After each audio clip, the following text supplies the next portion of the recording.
Most people don't stay stuck because they lack potential. They stay stuck because, at some point, they get used to settling. Not because life forced them to, but because somewhere along the way, "it's fine" started sounding easier than "I want better." And over time, comfort quietly became the cage that kept them from moving forward. The truth is, you won't always feel ready to change.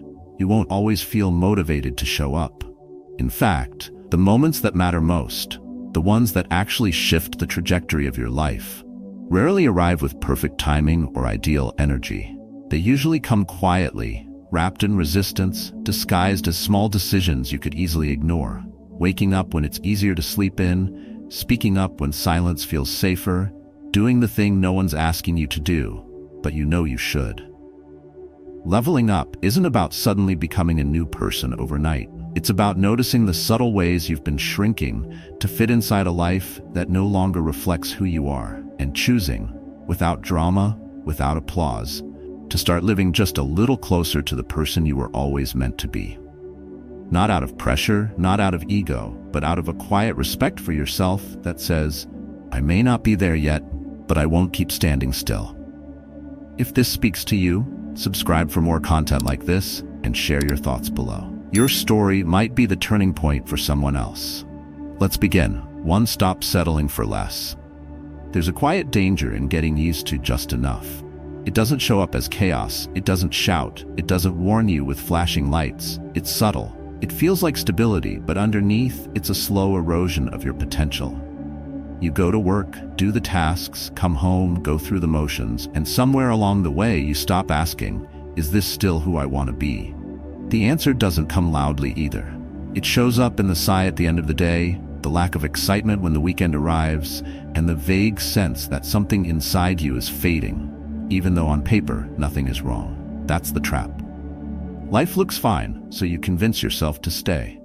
And that's how men lose themselves, not in failure, but in comfort. You settle not because you can't do more, but because no one is forcing you to. But if you want to level up your life, you can't keep waiting for pressure from the outside.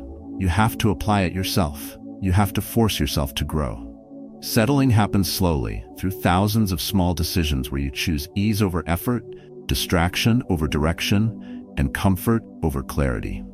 The problem isn't that you're incapable, it's that you've built routines around staying the same. Over time, those routines become an identity. That's why settling is so dangerous. It doesn't just limit your actions, it reshapes the way you see yourself. The moment you stop believing that growth is necessary, your life stops evolving. And the longer you live that way, the harder it is to remember what it felt like to be hungry for something more. In Stoic philosophy, you're taught to confront discomfort directly, not avoid it.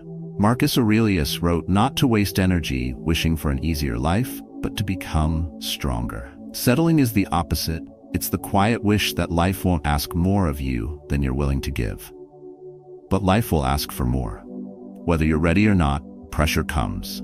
And when it does, the only ones who rise are those who've trained themselves to face it, not those who spent years avoiding it. So ask yourself honestly, are you still growing or just maintaining?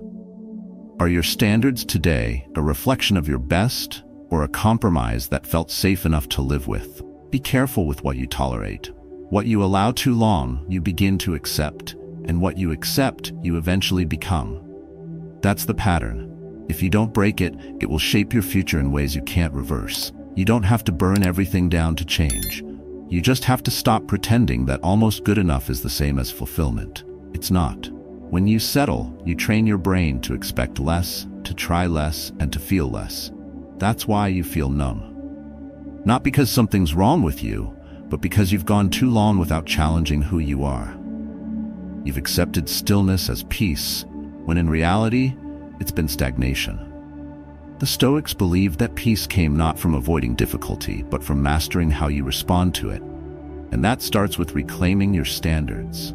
For some, that might mean leaving a job that's secure but soul-crushing. For others, it's about stepping up in a relationship that's coasting. And sometimes it's just about deciding that the way you've been treating yourself, physically, mentally, emotionally, is no longer acceptable. That's where leveling up begins. Not in massive transformations, but in small, relentless acts of self-respect. Waking up earlier, saying no to the easy path, reading instead of scrolling, doing the work when no one claps. These are not glamorous decisions, but they are powerful. Every time you reject mediocrity, you reinforce a new identity, someone who doesn't settle. This isn't about perfection, it's about momentum.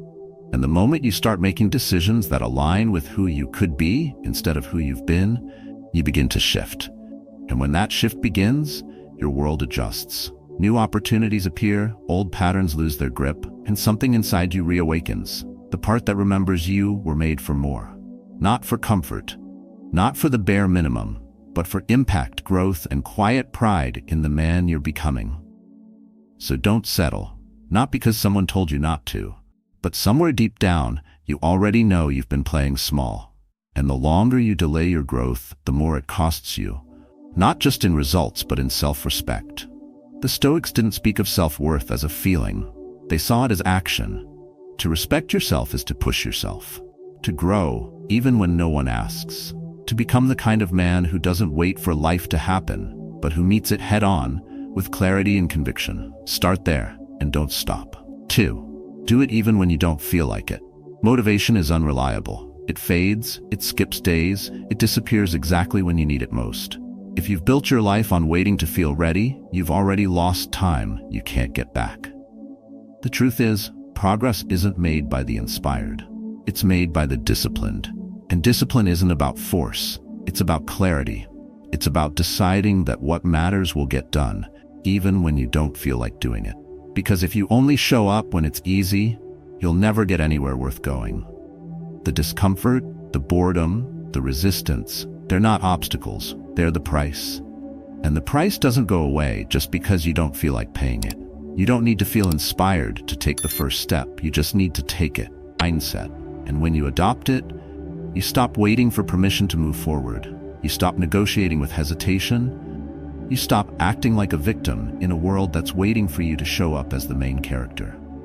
Here's what you must accept. The enemy isn't the thing in front of you. It's the doubt behind you. It's the narrative running in your head. I can't. I'm not ready. What will they think? These aren't facts. They're distractions. They're illusions dressed in logic. And if you believe them, they'll slowly make you invisible to your own potential. So how do you break through? You stop treating your power like a privilege someone else has to give you. You take it back. You act, not when it feels right, not when the stars align, but when everything in you says, I'm not enough, you move anyway. That kind of strength, quiet, steady, relentless, is what Stoicism breeds. It's not about being unaffected. It's about being unshaken. It's not about ignoring fear. It's about mastering it, not by denying it exists, but by refusing to let it dictate your next step. Do you want to know what's holding you back? It's not your boss. It's not your past. It's not your failures. It's the moment you choose to listen to the voice that said, play it safe. That voice will always be there. But so will the part of you that knows this isn't who you're meant to be. And no, it's not about pushing harder all the time. It's about pushing smarter. It's about deciding clearly and consistently what deserves your energy and what doesn't. Because every ounce of energy spent on fear is one less ounce of building the life you want. The Stoic doesn't just face adversity. He uses it. He understands that every setback is a mirror. It shows you what's untrained, what's unfinished, what needs to be sharpened. That's not defeat. That's feedback. That's an opportunity. That's the exact moment your mind can transform from a victim of pressure to the master of it. So if you feel like something is holding you down, ask yourself, what part of me is letting it? Because that's where your power begins. In the confrontation, in the decision, in the refusal to hand your agency over to noise and fear. You don't need to wait for confidence. It will not arrive before action. It's born through it. The man who walks forward in doubt is still moving. And movement, no matter how hesitant, still builds momentum. Every time you hesitate, remind yourself, it's not the world saying no, it's you not saying yes. Say yes to the discipline. Say yes to the process. Say yes to the version of yourself that doesn't need applause, doesn't need proof, doesn't need anything but the next step. Because when you stop asking for permission to rise, you begin to rise. And when you refuse to be stopped, Nothing, absolutely nothing, can stop you. 8. Growth has no finish line. We've been sold a lie that one day if we work hard enough, we'll finally arrive. At peace, at success, at a point where we no longer have to try. But there is no finish line. Not in the discipline, not in self-mastery, not in growth. Because the moment you stop moving, you're not standing still, you're falling behind. The mind craves closure, certainty, an endpoint to chase. It wants a final reward after years of effort. But life doesn't hand out medals. It hands you mornings. It hands you choices. It hands you another chance to show up stronger or to slip into old patterns. Growth doesn't care about what you've done. It cares about what you're doing now. You wake up today thinking the job is done because you reached a goal. But your habits don't retire. Your thoughts don't freeze. Your ego doesn't vanish. The voice that says you've made it is the same voice that will sabotage everything you've built because it wants comfort. And comfort is how potential dies slowly, quietly, without resistance. The Stoics never measured progress by external markers. They didn't talk about winning, they talked about becoming. Every day, every moment, every breath was a chance to live with more clarity, more resilience, and more control. That's the point. Not to cross a finish line, but to become the kind of person who doesn't need one. Ask yourself, who do you want to be when no one's watching? When there are no goals left to impress anyone? When there's nothing shiny to chase? Because the man you are in the quiet moments is the only one who lasts. That's where growth lives. Not in applause, but in reflection. In your ability to look yourself in the eye and say, I'm not done yet. And you shouldn't be. Because the moment you believe you've arrived, you stop doing the things that got you there. You stop sharpening, you stop learning, you stop humbling yourself to the process.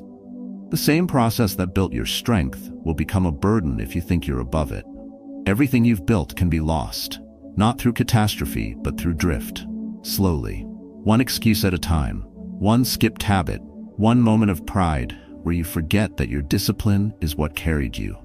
The Stoics warned about this. Seneca said, while we waste our time hesitating and postponing, life is slipping away. Not in sudden drops, but in quiet decay. So what do? You recommit daily. You show up like it's day one, because it always is. You don't do the work because you have to. You do it because that's who you are.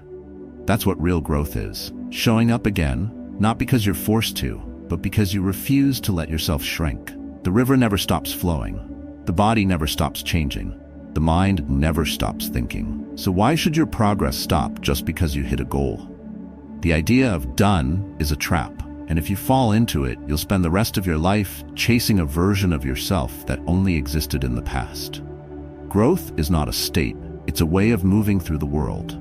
You grow every time you choose presence over distraction, patience over overreaction, and discipline over impulse.